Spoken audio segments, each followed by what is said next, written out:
That's why I'm a huge fan of Bitcoin. I mean, I'm very, very long Bitcoin. People ask me, on Twitter, I got into a long conversation with a guy over the weekend, and he asked me what my favorite Bitcoin companies were, and I said none. I said, right now you just want to own the underlying commodity. Like Google didn't choose to be in the USD, US dollar business. Google is a business that's amazing that just happens to get paid in US dollars. Similarly, I'd rather own Bitcoin than try to find the onesie-twosie guy at the edges right now. Now, over the long history of time, there will need to be on-ramps and off-ramps, and companies will be successful. But in the short term, owning that currency and allowing water to find its level, particularly in the developing markets, is huge. And if you don't think that this thing is going to rip, when Brazil goes through a devaluation, when the Indian rupee continues to get crushed, when you have all of this money trying to get in and out of these countries where there's massive, political instability or monetary or financial instability, you're being naive. 39,000. Where's it going? To the moon? I mean, can you play the clip in 2012 and 13 when it was at 200 and everybody was laughing at me on CNBC every time I would talk about Bitcoin? Where is it going? It's probably going to 100, then 150, then 200,000. In what period? I don't know. 5 years, 10 years? That was the SPAC king, Chamath Palihapitiya. And if you had followed him back in 2013 and invested into Bitcoin, you would be up over 10,000% right now. He reckons it's going to the moon. 100,000, 150 and 200,000. That is insane. What has Chamath recently come out to say about 2022 and who he expects to be the winners and losers? If history and past performance is anything to go by, then we want to listen to what exactly is Chamath now saying. I didn't exactly know where I was going necessarily. In this case, we're in the middle of a massive growth sector drawdown. We pumped in $10 trillion, but over the last 3 weeks, and really over the last 2.5 months, we have actually eviscerated $10 trillion of value as well. I do think, however, that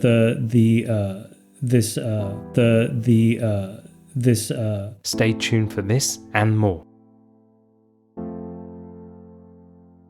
Keep it simple. Famously known for bringing Richard Branson's Virgin Galactic Space Company public and for setting up what seems to be an endless stream of SPACs, 45-year-old Chamath Palihapitiya is a self-made billionaire with a ranking of 2,378 in the Forbes 2021 list. Famously starting out as a day trader losing money, he quickly moved to Silicon Valley with AOL and then Facebook when it was little more than a year old. Chamath famously led Facebook to hit 1 billion users within 4 years after joining.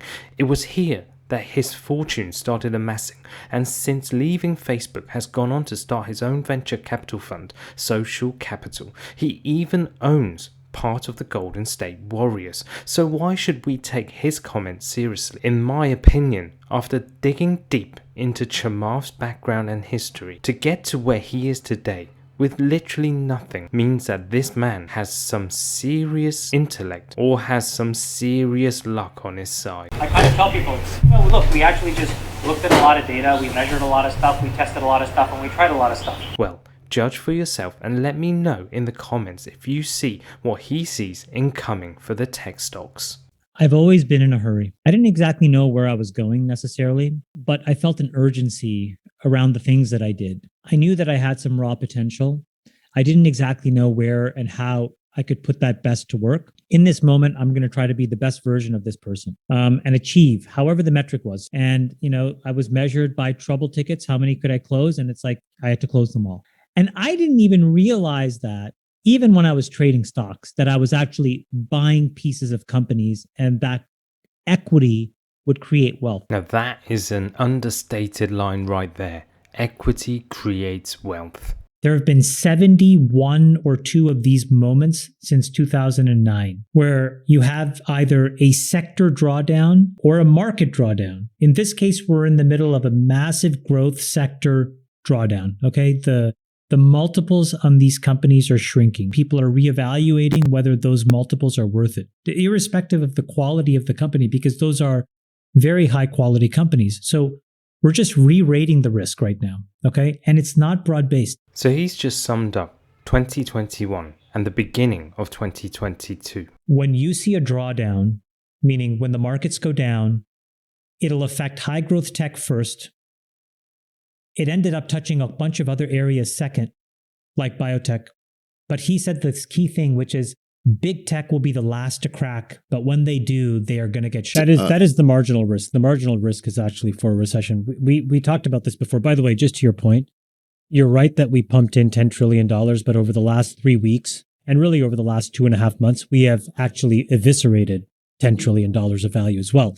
So if you want to measure it, we put 10 trillion of excess capital in, but we've now destroyed $10 trillion of equity. Destroyed it by lowering the prices or repricing stuff. Yeah, we've repriced equity, everything. Crypto in the last couple of days has just been shellacked. Yeah. Growth stocks have been shellacked. Biotech stocks have been just absolutely smoked. Everything is getting crushed. COVID stocks. But David is saying something really important. The risk, in my opinion, is not of runaway inflation anymore. And the reason was what happened this weekend was incredibly important. And we have seen this happen just a few years ago. So this weekend, China cut interest rates. Now, as we know, we are dealing in the United States with this issue of whether we should raise rates and by how much, because we're worried about inflation. Well, if you're cutting rates, it's because you're worried about the other problem, which is that the economy is basically turned over and you need to become more accommodating. Everybody was waiting for this big CPI print, right? The consumer price index print. Everybody thought it was going to be a bad number. It was a pretty bad number, but the markets were pretty responsive to it. And then it's been pretty responsive the rest of the week, despite a whole bunch of stuff. I don't know if you guys saw it, but like yesterday, there was this crazy article where, one of the Fed governors was like, we should raise by 100 basis points by July. And, we should do eight raises. And the markets were like, what are you talking about? I've mentioned this before. When you go into a rate cycle, we're kind of past worrying about how many. We kind of look to the end and decide what we want to believe about the future. And one of the most interesting things is the rate of change of this inflation was actually lower month over month. And so if you think about it that way, we had a bad CPI print, but it's actually not going up as much. And in fact, it's starting to trail off. And a lot of economists now forecast basically this inflation peaking or already having peaked over the last few weeks. Consumer sentiment is not so good. A lot of us are now shifting our consumption away from goods to more services. We're stopping, the hoarding of the toilet papers of the world, if you will. I do think, however, that this big tech spread trade is moving from a trade to an investment, actually. And that I didn't expect. And the reason is I talked to a bunch of folks on Wall Street over this past week, and they told me two things. And one of them is a segue, because I think we should talk about Microsoft, which is another brilliant move in the lexicon of business. But what they said was Facebook has become a funding short for other investments. Now, what does that mean? Everybody was crowded into big tech. We talked about this before, right? Those 5 stocks were broadly owned. They were effectively the index. But after that earnings report, a lot of investors, including retail investors, had to decide where to reallocate their capital and had to decide where to invest, where the money was going to come from to invest in these other names that were really beaten up. And what folks on Wall Street have been telling me is that, Facebook has become what's called a funding short, meaning there is no bid to buy that from institutional owners. They'd rather on the margin sell it to generate the cash to then take and invest in other things. And what you saw over this past week is the bottoming out of a lot of these growth stocks that were beaten up, right? They rallied pretty significantly every day, 3, 4, 5, 6% rallies. And other names in big tech have rallied really well, including Microsoft. And so I think that there is the potential, a small potential, that's going from a trade to an investment, actually, a sustainable trend that you can bank on for several years. Did you just get that? An investment. I think that Microsoft and Google are far and away the winners. Far and away the winners. And the famous phrase is burn the boats. Yep. Right? Can't go back. We have to find our way Make it work.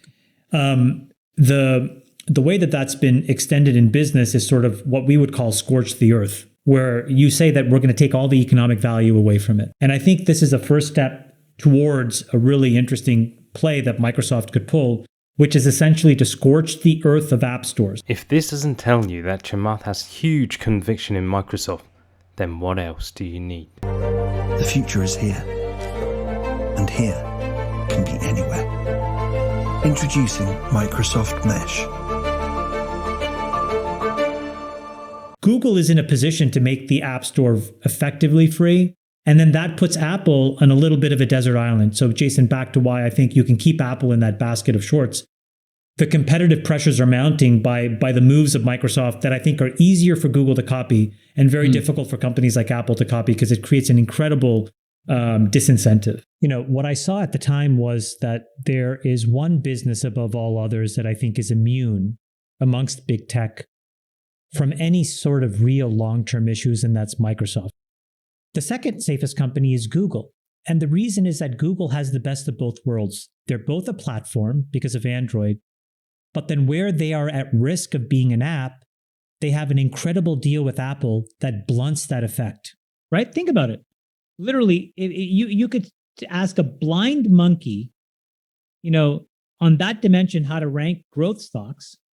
And all they would do is just basically, you know, rank by ascending order and cut it off before the numbers change into double digits.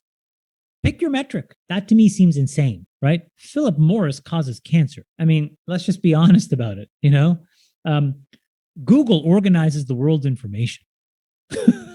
What would you rather own? This really opens you up to his investment thesis, which is not entirely all about numbers and metrics. Okay, so who does Chamath think will rise up in 2022? Small businesses. I think what we are starting to see is that these monolithic, monopolistic megacorps aren't everything that they're cracked up to be. And so there's going to be a certain amount of lock-in that we will tolerate. There's going to be a lot of taxation and policy that prevents its further growth. And all of that opportunity accrues to smaller companies. And so in general, I think that if you are on the side of the David versus these Goliaths over the next year, you're going to have, or well, frankly, over the next several decades, but starting really next year, you're going to do really well. And the middle companies, so the folks that are neither huge nor are small, let's take an example like a Shopify, $100 billion market cap, but by no means is it $1 trillion market cap. Their success comes from enabling, arming the rebels. And so I'm a huge fan of this enabling layer for small businesses, both offline and online. And what about the best performing assets of 2022? This is simple. This would be battery metals, lithium, nickel, cobalt, graphite. Put them in a basket. Like it. You can be long these things. Don't just follow blindly Chamath Palihapitiya. Always do your own DD because. And then in some situations, when the data changes or the markets change, we're not constrained. We can cut risk. We can be okay. We can reallocate to different pools. Very long answer, sorry about that. Thanks for watching, and I hope you found this insightful, for I certainly appreciate the openness that Chamath has presented over the years, whether he was right about Bitcoin or not, or his rather controversial topics he regularly discusses. One thing is certain, and that he is a financial winner. Please consider, if you haven't already, subscribing to this channel, and we'll simply see you in the next one.